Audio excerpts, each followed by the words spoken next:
Welcome to Indigenous Threads. I'm Luisa Castañeda. This season is dedicated to Indigenous women and climate change.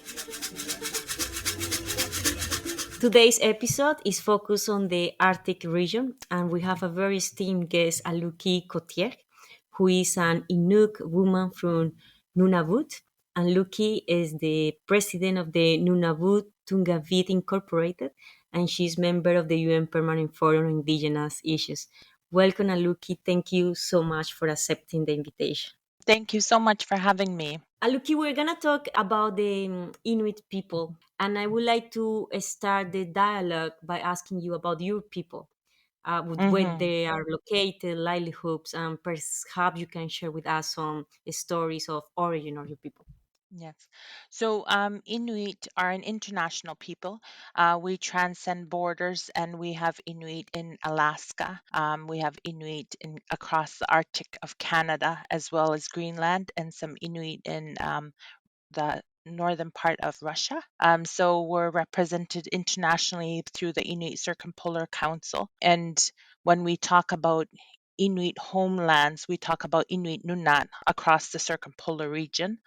In Canada, we talk about Inuit Nunangat, which is the four Inuit regions within Canada. And as you indicated, I'm the president for Nunavut Tunngavik Incorporated, which means that a lot of the work that I do is very focused on Inuit in Nunavut. So we're an Indigenous peoples from the Arctic. We've lived traditionally as nomadic peoples. Very much reliant on the environment, on wildlife, on sea mammals, on terrestrial animals. And so when we're thinking about Inuit, I think that one of the things for me I often think about is how we've been quite fortunate, or more, I guess, less impacted by colonialism, in the sense that it's taken a little bit longer for outsiders to come to us, because the Arctic region is often characterized as a harsh environment by people who are not from here.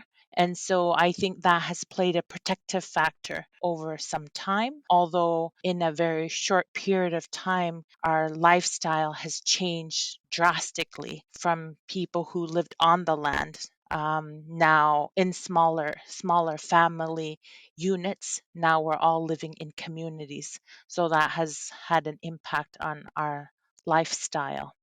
Aluki, we know that climate change is affecting the most the Arctic region.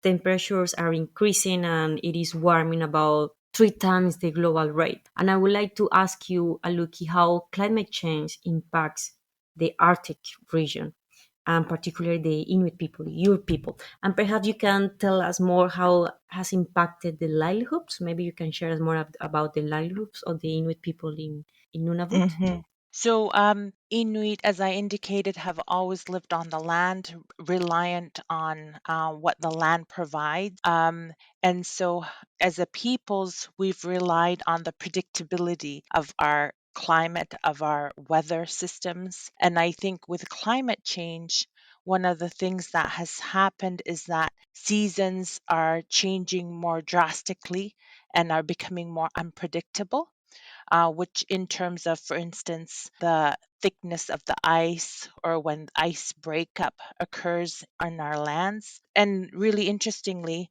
for us, the ice and snow are like our highways. So hunters and families depend on the ice to be able to go out onto the land to go hunting. And so this unpredictability creates issues for people. And so I think creates a level of worry, because when hunters go out on the land and the climate change has resulted in an unpredictability, people start worrying about how can we rely on knowledge that has been passed down forever as a peoples who have always lived here, when things are changing so drastically.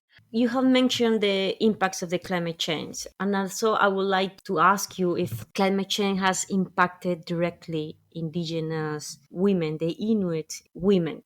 You said that colonialism have not been so present because of idea of the harsh condition of the region, and but I don't know how the situation is now. How these challenges that you are facing together with climate change is posing more challenges for Indigenous women there? As Inuit, I mean, I started off talking about Inuit being international peoples. The reason I wanted to talk about that is because as a peoples, we're very united. And within Canada, with Inuit Nunangat, we have always taken the approach to be united across Canada. And so even though we fall under four different jurisdictions, the Nunatsiavut, Nunavik, Nunavut, and Inuvialuit, we come together and say what is best for Inuit in a united fashion. For instance, in 2019, we released a Inuit climate change strategy that was to be implemented. And in there, I mean, when you take a look at that strategy, there's different examples of how climate change has impacted Inuit communities and how Inuit communities have had to adjust to the changes. So, for instance, one example is that with the melting of the permafrost in the Inuvialuit region, Inuit would have store some of their meat and their catch under the ground in the cool area. But with the melting of the permafrost, Inuit communities had to think about how are we going to adjust when we can no longer rely on the constant permafrost. And so the Inuvialuit Regional Corporation, for instance, started building community freezers so that Inuit could continue to enjoy country food, but have a freezer where they can store that. And I share this because I think when one reflects on that, that seems like a good solution. And it addresses the need to be able to have country food, but it also results in a change in our culture to some extent. And I think sometimes when we're talking about climate change, we're so focused on the impacts on the environment, we sometimes forget to talk about how it's actually changing the social fabric of our society. And that impacts on the ability to share cultural knowledge from one generation to the next generation, to the older generation, to the younger generation. And I think you can even see that sometimes in the loss of language, for instance, because if you're not practicing cultural activities you practiced before, then you're not using the Inuk terminology that you would use to pass on to the next generation. And another example, for instance, in that strategy that I just mentioned, there's a region in Nunatsiavut where because the climate is changing so much, that different species that hadn't been present are now present. And so there's moose now in the area. And so Nunatsiavut government then proceeded to work with another jurisdiction with the First Nations who was aware of moose processing and butchering to have them teach them how to process and butcher moose. And so it's an interesting time when we have to relearn new things as the climate changes and new species arrive and the land is different and the ice is melting. So it has an impact on our culture as we continue to be self determining, proud Inuit. Beside the climate change that is impacting the social fabric of your people, as you just mentioned, are there other challenges people is facing, like right now, that compound with the climate change make the situation more challenging? So I think I mean, you had asked specifically about Inuit women, and I think one of the things that Inuit women also talk about is how they can see the difference in skins that they process, and maybe sometimes seal skins are a bit thinner than they were before, or maybe because the ice broke earlier, the seal skin is different and hadn't fully developed in the baby seal. For instance, like that. So I think those types of things are observed by women who are processing sealskins. I think there's also, as I said, the uncertainty of the safety of ice, which has always been our highways, so to speak. And so that creates anxiety and worry when a fellow family member is going out hunting, which can create a burden mentally, emotional burden, when in fact, culturally, procuring food for us to share and eat has always been strengthening our kinship relationships and our cultural foundation. So it's interesting that there's these new worries or concerns when the climate is changing and you have no control over that. And I think that Inuit have over many years seen these changes, and it's really important the advocacy work that happens internationally to help other populations, other groups to understand how drastic these changes are and how they can change a society and can potentially negatively impact the whole world.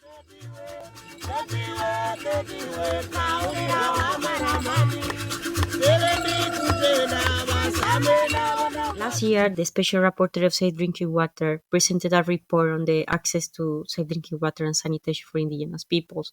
And one of the regions that was in situation of vulnerability, and especially in Canada, was in the Arctic. And also we can see how climate change also is triggering more burden for the indigenous, for the Inuit people. Perhaps you can share with us some of the context related to access to water and their connection also with climate change. Water and sanitation. So, I mean, I've heard anecdotally, for instance, that people in the past were able to use waterways in with boats to pass to travel, and now it's only a certain time of the year that they can use it because the water has decreased so much or dried up so much. So that changes how people migrate over the seasons and which areas you can go hunting in. So that I know that has been an issue. In the strategy that I mentioned, I know that there has been in one of our communities in the high Arctic, there has been some research done by young Inuit working with researchers to test water and how climate change has impacted, I guess, the safety of the water using both scientific methods as well as working with Inuit elders in the community to understand more the different aspects of water and the importance of that. But certainly, it's an area that we will continue to have a big impact in our communities when water becomes less. I mean, we know that the ice caps are melting, but we also see that the water levels in the lakes are becoming less and they're impacting in our communities. I currently live in Iqaluit, and I know the water source that we have. Each year there's lots of discussion about how the water source has just a little bit of time left before there's not enough water, you know? So then it makes it an issue for city planners, for instance, to try and make sure that there's continues to be water for the future populations. And I think it becomes quite urgent because it's not that far away, the expected time when water wouldn't be available. I know you mentioned a policy drafted about climate change and some of the strategies you are implemented, but of course those strategies are like new resources to cope with climate change. But I wanted to ask you more in the side of the indigenous people knowledge, the knowledge of the Inuit people, how based on their knowledge they are like coping or combating climate change. We have heard how indigenous people knowledge are key to mitigate climate change, as they're like something that injured people taking place based on the traditional knowledge. Well, I think Inuit have been trailblazers in terms of bringing attention to climate change internationally. And it is based on traditional knowledge and Inuit in communities observing how the environment is changing and how it's impacting on our hunters, how it's impacting on our food source, impacting on our wildlife, and impacting on new species coming into our homelands. And so all these differences that have been observed by Inuit created a momentum. So, for instance, Sheila Watt Cloutier is a well known Inuk woman who has internationally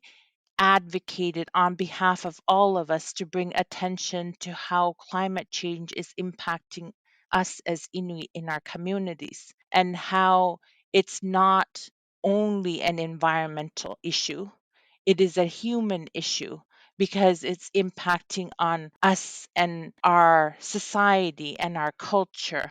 And so I think that I take a lot of pride and inspiration knowing that Inuit before me and Inuit around me, even though we're very small in population, we come from a geographical land mass, sea mass, ice mass that is so large that it has a big impact globally. And so Inuit have had to be courageous and articulate to share that kind of information at the international level. And I do believe that it was Sheila Waklute who had the first legal action on climate change. And I would say that it is all based on Inuit knowledge and Inuit traditional knowledge that created that momentum to help her and others bring this issue up at the international level. I wanted to ask you something about how the Canadian government, I mean, you have your own organization and you have autonomy, and how the work with the Canadian government, it could be positive or negative in terms to mitigate the climate change and to deal with that within the Inuit people. So I know that there's many different targets that are talked about and agreed to, but I think some of the work that Inuit need to continue to do is to talk about how it's impacting people practically. Because sometimes in policy work, international work, we think about targets and we think about the data and forget about how it's actually impacting people. And I think that's why it was so important to start shifting that narrative through the Inuit Circumpolar Council about the human dimension of climate change. Currently, I think that we have a good working relationship with the Canadian federal government. Should there be more done? Yes, always. But I think that we're trying to work together on some of the priorities that we've identified. And I think often the work that Inuit try to do is very holistic and addresses how it's impacting Inuit in the community. So when I talked about our governance structure as in Canada, we all try to work together and identify common goals and say, okay, well, these are aspirations that we have, the goals, but what does it mean at the community? Because I think with climate change, it's very specific to community because Inuit Nunavut is such a big geographic landmass that some of our communities are seeing new species earlier than other communities that might be further north, you know? So the experiences have a varying degree and so we can learn from each other. And I think that's where the strength comes in when we're able to learn from each other as Inuit. I had never been in your territory, and I imagine it's such a beautiful place to be, and all the work that you have done with your people and other women. I just, out of curiosity, how many women have been like sharing the organization that you lead currently? Because what I see now is that more women are the one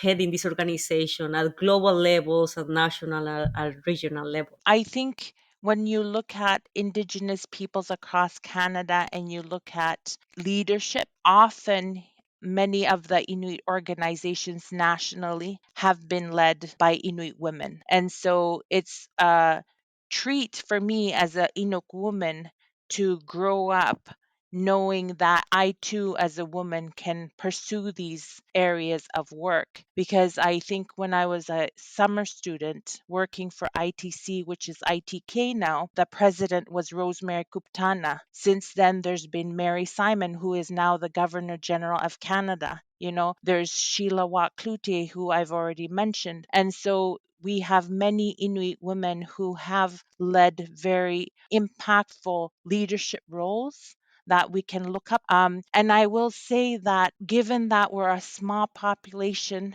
and we know how important the work is to better our communities, and we're related to so many people in our communities, it can take an emotional toll. And I think when we're talking about climate change, I can see that there's a personal motivation for Inuit to talk about climate change because they can see how it impacts the community and how it's affecting our culture and how it's affecting the safety of our communities. And so it's a very personal journey that needs to have courage to be able to articulate these experiences out to the international forum with the hopes that people will hear the voices of Inuit in a way so that it will move them to action. I commend all the Inuit women leaders and men who have brought all this really important issues to the forefront on all of our behalf. Been very inspiring this conversation, and I can see all the leadership that women have put together and move forward to advancing the recognition and respect of indigenous peoples. Thank you so much. I'm looking for being here today and for making time, and thank you again for all the work that you do. Thank you so much, Lisa.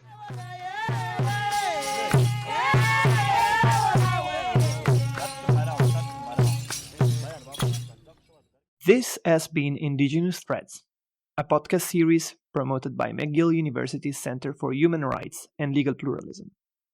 Thank you for listening. Stay tuned.